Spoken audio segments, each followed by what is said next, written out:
Hi everybody, I'm Ryan, and today we're going to talk about some tips and tricks for the black-white bounce deck in Standard. Now, I've already talked about how to sideboard with the deck, I've talked about different flex slots, I've talked about the deck as a whole. Today's just going to focus on some stuff that you should probably know if you're going to be playing this deck, and also things that you should probably know if you're going to be playing against it as well. So cool stuff that they can do.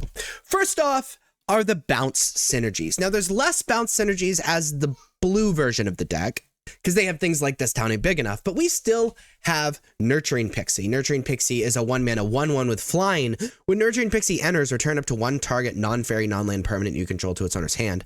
If a permanent was returned this way, put a +1/+1 counter on Nurturing Pixie. So this was written on this card pretty much as a downside to playing Nurturing Pixie and having this essentially 2-power flyer as a 1-drop. However, we're capitalizing on it. We have these cards like Grim Bauble that when it enters, it gives -2/-2 to something. Hopeless Nightmare and Tiny Bones, which makes our opponent discard. Momentum Breaker, which edicts. Nowhere to Run, which gives -3/-3. Lauren, which destroys artifacts and enchantments. Ritual Chamber, which we can reset.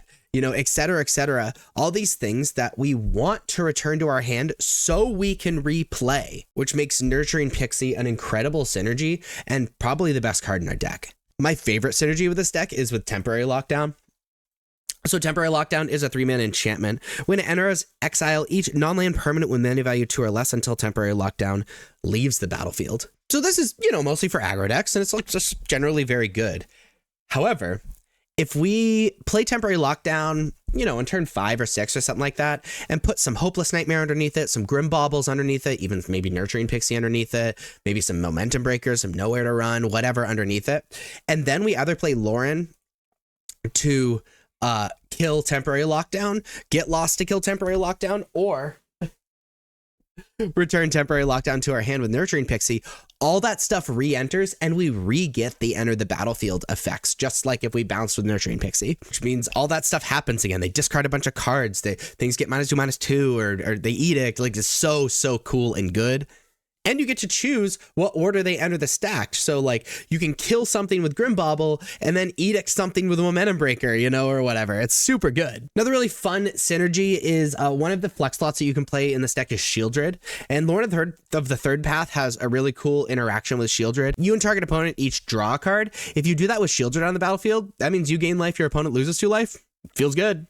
Unholy Annex really wants a demon on the battlefield, and it combos with itself, right? You can pay 5 mana on Ritual Chamber and put a 6/6 black demon on the battlefield so you can start draining. But also remember, Soulstone Sanctuary is a demon, and it stays manned up after you man it up. It's not until end of turn. So it's important to understand if you need a demon on the battlefield, you know, and all that stuff, Soulstone Sanctuary is maybe what you need.